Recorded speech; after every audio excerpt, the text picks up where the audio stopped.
Sedangkan puasa ini untuk Allah Subhanahu wa Ta'ala. Semua amal, semua ibadah itu untuk manusianya sendiri kecuali satu, puasa. Puasa untuk saya dan saya yang akan membalasnya. Nah, kalau puasa kita cacat, ya puasanya mengandung butiran-butiran maksiat, puasanya mengandung butiran-butiran kesalahan, apa yang mau diterima? Masa kita datang ke musola kasih sampah, makanan bekas buat orang yang sedang berbuka puasa? Kira-kira tak makanan bekas diantarin ke musola? Begitu juga kepada Allah Subhanahu wa Ta'ala. Kira-kira kita mau mengantarkan puasa-puasa kita yang penuh dengan cacat, penuh dengan kekurangan? Oleh karena itu apa fungsinya kita belajar itu? Oh iya, sayang ibadah kita, sayang puasa kita. Ketika apa? Ketika puasa itu penuh dengan kemaksiatan. Karena apa? Karena dia berbuka dengan hal-hal yang diharamkan.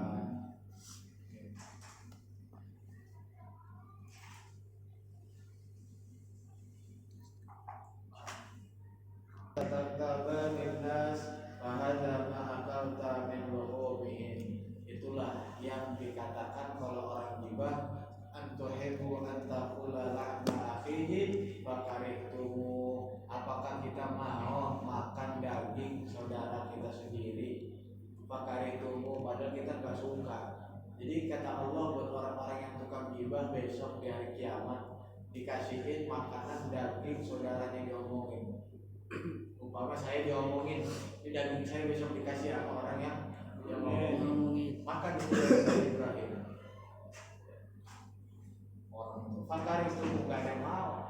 Ya, Sumanto aja sekarang taubat kok, ya kan? Sumanto gak akan tanggung dia, dagingnya mayat yang dimakan, ya kan? Taubat dia. Nah, kita karena dosanya kebiasaan kali ya gibah itu, jadi enjoy aja. Enjoy. Itulah apa namanya dosa daripada orang-orang yang berlaku gibah. Yang ketiga, asalisul khufus sam'i, kita harus menjaga pendengaran kita. Anil isno'i ila kulli makruhin, dari mendengarkan perkara-perkara yang makruh. Ini telinga dijadiin sama Allah buat dengerin perkara-perkara yang halal, jangan perkara-perkara yang makruh. Li'anna kullama harama qawluhu haramun al-isba'u ilaih, karena setiap yang dilarang mengucapkannya itu juga dilarang untuk didengarkannya. Kalau ada perkara-perkara yang haram dilarang sama agama untuk diucapkan, itu juga haram dilarang untuk didengerin. Gak boleh. Walidzalika sawwallahu azza wa jalla baina mustami'i wa akilis suhud, sehingga Allah menyamakan antara orang yang mendengarkan perkara-perkara yang dilarang sama seperti orang-orang yang memakan perkara-perkara yang kalau suhud itu perkara atau yang dihasilkan dari jalan yang gak benar. Bapak katakan duit, ya duitnya dari duit jalan yang agak benar. Seperti itu. Itu orang-orang yang mendengarkan perkara-perkara yang haram itu sama seperti itu. Sehingga Allah Subhanahu wa Ta'ala di dalam surat Al-Maidah Allah berfirman, sama'una lil kadhibi akaluna lis-suhud. Allah menyamakan orang-orang yang mendengar hal-hal yang dusta kepada orang-orang yang suka memakan hal-hal yang haram. Sama itu. Jadi dengar-dengar kabar-kabar yang enggak benar, kabar yang makanya kalau ada kabar hoax itu jangan keburu makan emosi. Amma yatasaalun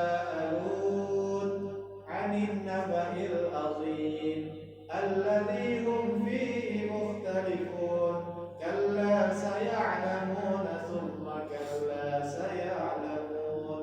Nah kita kalau ngerti enak Pak. Amma yatasaalun, dari kabar yang mereka itu pada bertanya-tanya. Ini ada kabar apa nih? Ada apa? Begitu.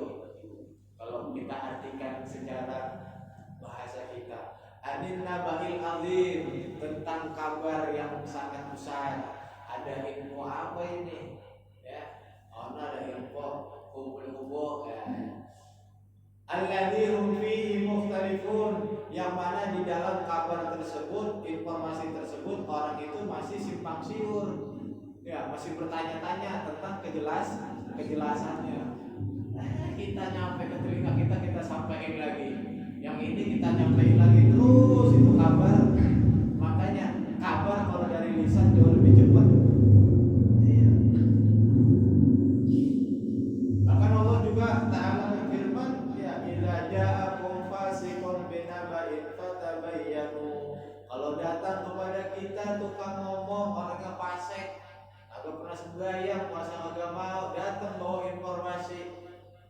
Ya, jangan dulu ditelan, fatabayyanu, cari klarifikasinya bener apa kagak nih. Ente bener ente. Ya, semalam gini. Kita tanyain dulu orangnya. Jangan buru-buru main ini aja. Nah, ntar kalau kagak bener jengak kita tuh malu. Ya, udah kadung ditangkap ini orang ternyata kagak bener. Makanya apa-apa itu termasuk hal yang ini ya. Ini hal yang sangat besar, yang dampaknya ini bisa bikin orang malu. Ya. Karena apa? Makanya benar-benar dah di dalam mengata, di dalam berkata, di dalam berucap, di dalam bertutur kata ini ditata betul-betul. Karena apa? Karena kalau udah terjadi, terkadang kata maaf itu sulit untuk diterima.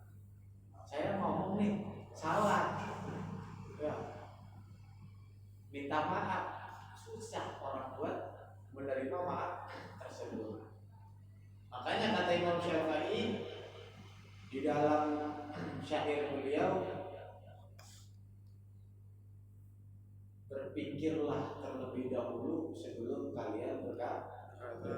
Jangan sampai kita berkata dulu baru berpikir. Maksudnya apa? Kita kalau ngomong dipikir-pikir 1000 pikir. Jangan sampai habis ngomong baru mikir lagi, iya ya aku ngomong gitu ya.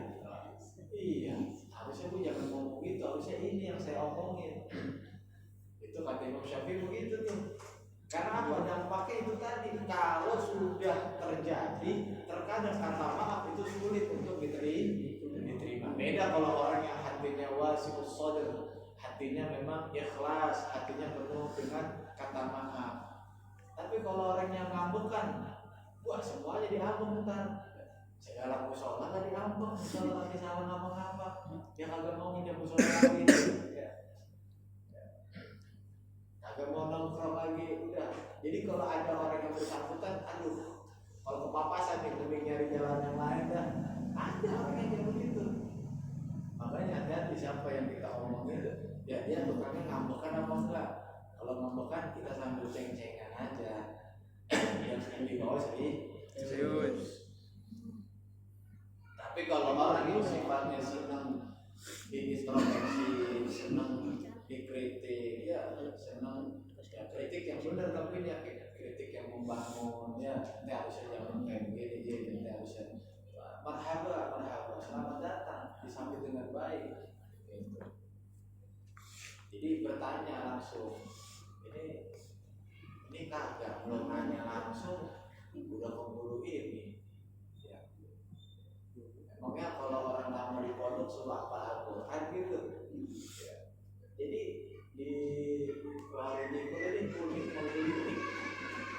Kalau ada hal-hal yang baru, dia nggak mau tanya dulu kira-kira saya melakukan hal baru itu tanpa ada pakai ilmu gitu, pakai Al-Quran nih. Ini kan sekarang ada Al-Quran ngedek. Itu kalau pakai Al-Quran baca kayak gitu emang boleh. Jangan kan pakai Al-Quran, pakai HP aja boleh kok. Apalagi sah. Jadi kalau ada hal-hal baru di kampung kita ini menjadi trending topik kalau bahasa kerennya. Jadi pokok permasalahan, makanya fas'alu ahla dzikri in kuntum la ta'lamun. Cuma dua nih di kampung kita permasalahannya. Agak mau bertanya, atau lagi ya kurangnya wasi'us shadar. Kurangnya apa? Berlapang dada dalam menyikapi suatu perbedaan di kampung kita khususnya. Agak tahu, tanya sama yang tahu. Memang begitu kok perintahnya Allah. Itu tadi. Ya, fas'alu, tanyalah kalian semua ahla dzikri, ai ahlul ilmi. In kuntum, jikalau kalian semua la ta'lamun, memang gak tahu. La ta'lamuna, la itu tidak, ta'lamuna kalian mengetahuinya. Tanya. Gitu. Jadi ketika kita melakukan amal ibadah itu gak sia-sia. Sekarang Allah kagak merentahin, kita kerjain, kagak dibayar. Contohnya kayak sholat rawatib, sunnah rawatib itu gak semuanya ada sholat sunnah rawatib. Qobliyah ada qobliyah, ada ba'diyah. Kalau maghrib itu gak ada qobliyah. Ahlul fuqaha semuanya sepakat, cuma satu, Imam Nawawi memasukkan qobliyah. Selain daripada Imam Nawawi semuanya qobliyah maghrib itu nggak ada. Jadi kalau habis azan maghrib kalau usah sholat udah nunggu zikir. Jadi nggak lama-lama, memang maghrib itu waktunya sebentar. Jadi habis azan berkumandang ya langsung qomat. Ya kalau di kampung saya ketinggalan orang sini, orang nyengkol. Iya. Kalau di Jawa diterapkan tuh kayak begitu. Nggak tahu, mungkin diterapkan di sebagian masjid di Jakarta. Jadi habis la ilaha illallah dia baca doa, mungkin ada jeda satu menit, qomat. Allahu Akbar, Allahu Akbar. Karena apa? Karena orangnya itu udah pada ada di masjid. Udah siap. Kalau kita kan beda. Cekicik aja tidik kayak gini. Kelihatan. Begitu di luar. Iya. Itu. Apalagi kayak buka kayak begini udah habis minum langsung aja qomat. Mungkin kelamaan karena kita juga pengen makan, pengen minum gitu loh. Ini kita nungguin orang, itu masalah kayak ngomong ini. Memang begitu adabnya Pak. Pikirnya lama ya. Jadi habis azan batalin minum, makanya taruh dulu kalau kayak begitu nanti dikeroyok anak-anak habis dah sih. Sisain taruh baru kita berbuka. Seperti itu. Atau kagak ini, atau maghrib enggak bulan puasa itu begitu, habis la ilaha illallah jedanya 1 menit langsung qomat. Karena apa? Manusianya itu udah siap. Itu yang dikatakan intazir sholat ba'da sholat, menunggu sholat setelah sholat. Jadi orang-orang itu udah siap semuanya. Kalau kita beda sekali. Makanya mau begini terus mau bagaimana nih? Sekali-sekali Bang Taman, besok azan nanti azan langsung qomat. Mau tahu saya reaksinya coba bagaimana? Buru-buru banget sih. Yang salah lu orang yang salahin lagi. Yang salah lu, datang ke telat. Gitu. Makanya ngaji. Gitu. Sekali-sekali coba kita pakai yang kayak begitu. Habis azan baca apa namanya? Baca doa, nunggu satu menit setengah ada. Langsung qomat. Allahu Akbar, Allahu Akbar. La ilaha illallah. Ya kan? Ya harus tuh. Udah dikasih tahu yang penduduk setempat wudunya dari rumah. Bolak-balik dikasih tahu sama saya pada. Lu kan orang sini, wudunya di rumah. Di musola disediakan buat musafir, atau kita lagi sholat kan tuntut baru kita tajdidul wudu. Rumahnya pada deket-deket sini, wudunya punya ke musola aja. Bukannya musola ini melarang orang mau wudhu, memang aturan mainnya begitu. Aturannya seperti itu, lebih besar pahalanya. Ya, rumahnya pada deket-deket, wudhunya di musola. Jadi numpuk di situ, kita nungguin orang pada mau wudhu. Gitu. Besok-besok tinggal kayak gitu. Ya, ditinggal aja udah, komat langsung. Dan kalau belum ada imam yang kompeten, yang buru-buru komat, ini lagi nih. Saya belum komat, suruh komat udah komat. Gue dikekeran, atas ke bawah nih bolak-balik berasa juga lama-lama udah mulai saya. Gitu. Meskipun ada orang udah komat. Azan itu hak siapa aja. Yang sunnah orang komat itu yang azan. Sunnahnya nih kita azan, kita yang komat. Kalau kita mau komat azan. Nah, orang muazzin mau mendirikan iqamah itu apa kata imam? Imam komat. Imam yang belum komat pernah terjadi. Saya kata imam komat di komat. Gua diem aja. Supaya apa? Supaya ngerti. Kalau imam udah suruh komat baru kok komat. Ini kan ada imam besarnya di sini, jangan ditinggal imam besar. Ya, saya boleh imam komat itu imam komat tanda. Gitu. Imam loh. Iya, makanya di imam bukan titik. Ini belum titik komat. Imam suruh komat. Ustaz mau nanya nih, tadi kan ada kita Quran di depan pas sholat dibaca nih, sambil baca lihat di Quran ini ada yang nanya nih ke saya, nah itu sah apa enggak nih? Saya lagi sholat sambil baca, kemarin kan ada di Quran di depan, itu sampai saya ya tadi kan juga. Saya dengar kabar sampai gatal saya ketawa kali. Ya itulah ketika dia nggak bertanya langsung. Apa-apa nih Pak, Bapak mau tanya di kerjaan yang berhubungan dengan zakat mal. Ya zakat ini termasuk ini tadi. Dengar saya sampai orangnya pindah lari sholat ke at-taqwa. Dengar saya orangnya pindah ke at-taqwa. Gini, jadi sholat menggunakan ini sah apa enggak sah? Karena melihat Al-Quran itu tidak menjadi membatalkan sholat. Yang batalin sholat apa sih? Berbicara, menuntut, makan, gitu. Gerak yang mutawalian berterusan.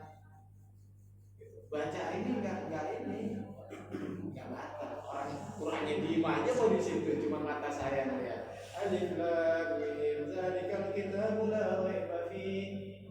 Gitu kan? Nah, Bapak kalau tahu Pak, di pondok-pondok Al-Qur'an itu meskipun mereka hufaz, mereka itu hafal Quran, terkadang pakai gitu. Supaya apa? Mereka itu mendapat pahala matanya. Enggak cuma lisannya doang, lisannya dapat pahala, matanya dapat pahala. Wah, pahalanya orang hafiz Quran udah di sini semua. Ya. Makanya fokus Al-Quran. Iya, lebih fokus. Nah, itu bukan berarti saya ini pondoknya lama itu saya hafal Quran, enggak gitu. Tapi ketika saya disuruh menerjemahkan setiap arti, setiap makna, saya bisa, bahkan bisa mengajak jamaah untuk terseduh-seduh ketika saya juga khusyuk. Gitu. Jadi ketika saya melihat, ya kan, ayat-ayat yang di Al-Quran itu menambahkan apa? Daya wa idza tuliyat alaihim zadatuhum imana wa ala rabbihim yatawakkalun. Ketika Al-Quran disebutkan imannya nambah, ngaji pakai Al-Quran. Ya, jadi Al-Quran itu banyak sekali yang menceritakan tentang siksa, menceritakan tentang surga. Nah itu bisa nambah iman kita. Kalau hafalkan paling tinggi apa sih hafalannya di sini? Al-Buruj. Iya, Al-Buruj ke atas jarang memakai. Gitu. Jadi nggak harus ini Pak. Ini kelemahannya di kita nih. Termasuk terawih. Sampai terawih itu harus al-hafudun sampai bawah, padahal nggak begitu. Terawih harus 20, kagak. Makanya saya kepengen terawih 8, mau nggak terawih 8 sama saya? Banyak ya Pak. Enak kan, mending 20 atau 8? Saya tanya. Sholatnya panjang. Jadi gitu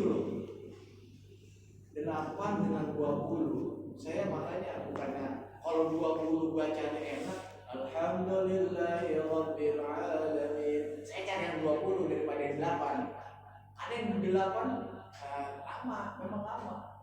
Seperti di masjid, seneng kita sholat kok buru-buru, lapar. Saya juga lapar kok, saya juga puasa. Tapi seneng saya dengar imam-imam yang bacanya santai. Ini kan udah kita kayak Uber, kita telat dikit aja, wah lah, bagi mama banget imamnya. Mama itu biasanya, bapak-bapak ada juga.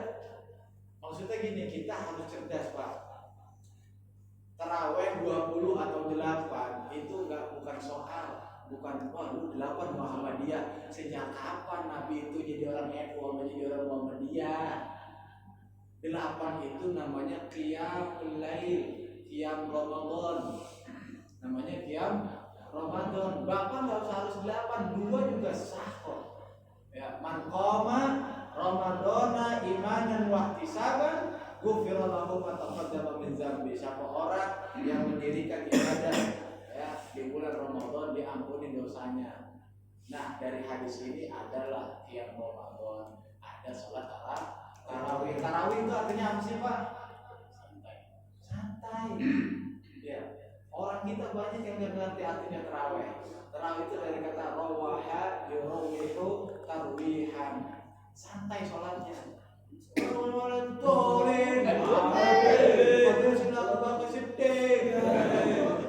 jadi kadang-kadang saya suka ya Allah iya suka menggelitik perut gitu loh.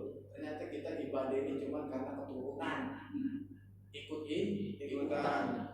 Makanya di musola itu kalau boleh kayak gitu. Sebisa mungkin saya kasih pemahaman, saya kasih arahan. Biasa aja udah. Tumaninahnya. Sama ngomongin orang jadi kita ibadah orang makmum suruh ngikut imam kok jadi kita ngikut makmum. Ini kan kebalik namanya. Alhamdulillahi rabbil alamin arrahmanir rahim. Santai aja gitu. Ya. Pokoknya saya kemarin imamin enak banget santai. Gua santai. Alhamdulillahi rabbil alamin arrahmanir rahim. Bacanya juga santai, enak banget ini. Coba kalau di hari buset, kejar-kejaran kita sama kamu, ya. Yang ngikutin biasanya, jadi saya jadi ngikutin ala umumnya gitu. Makanya besok, apa kata saya udah mau sholat 8 kan? Ya, kemarin saya niatnya Pak mau pakai Al-Quran. Wah udah pada akhir jamaah. Wah ini bisa-bisa ini buyar. Jamaah belum juga saya sekelas ngomong. Maksudnya pakai Al-Quran itu 1 rakaat apa 4 ayat. Ya, 4 ayat itu sedikit loh di Al-Quran. Itu cuma bisa setara sama Wadduha juga banyak kan Wadduha. Wadduha 11 ya. 4 ayat. Hah? Enggak ada.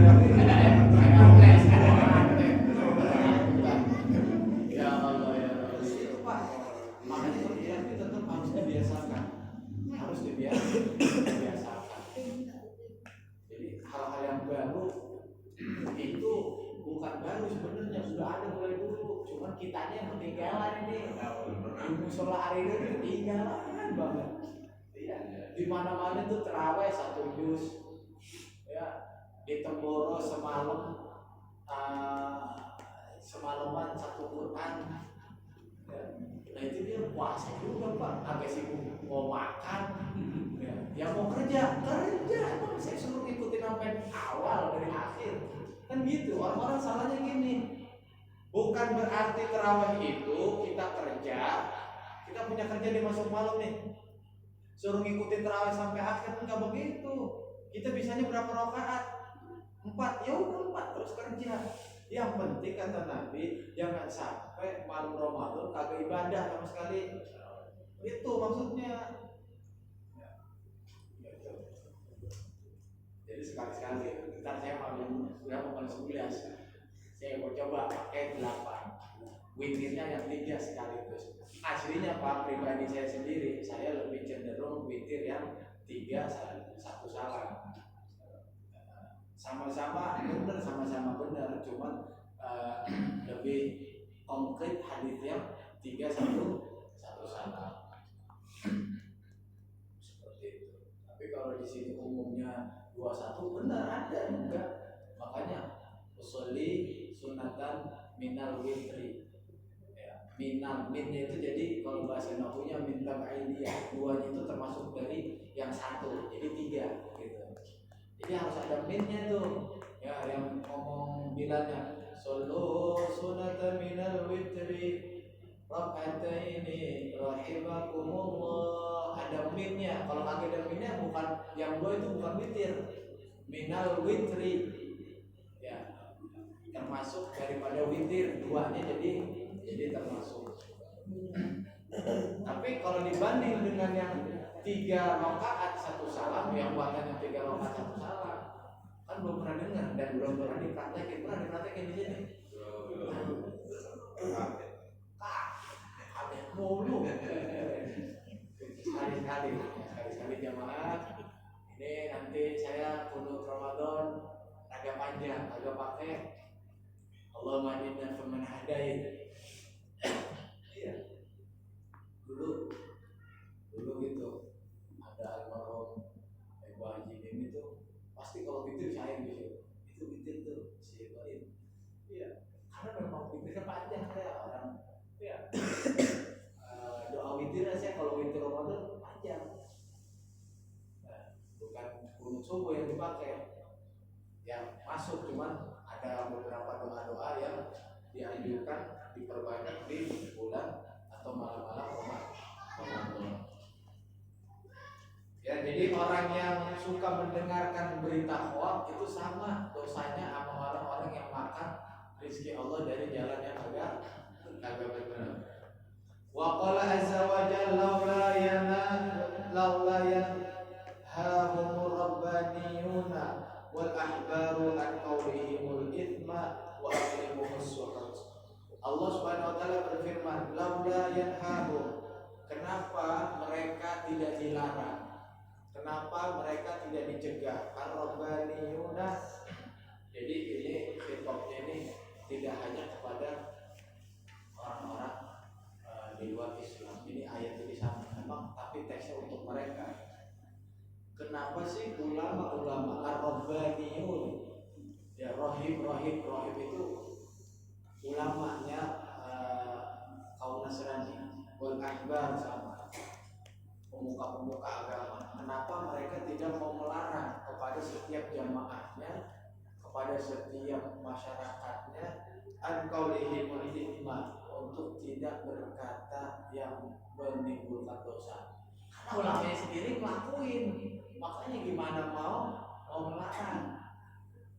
Karena apa? Ulamanya mereka pada masa itu berbuat kerusakan, berbuat kemunafikan, sehingga mereka tidak bisa ngomongin kepada jamaah. Begitu juga kalau ada ustaz, ada kiai, dia pelaku dosa, gimana dia mau ngomongin? Orang dia ngelakuin. Gitu. Gak bisa, itu udah hukum kasualitas apa namanya? Hukum ya, jadi lu aja melakukan itu ngomong gua lagi, itu ya.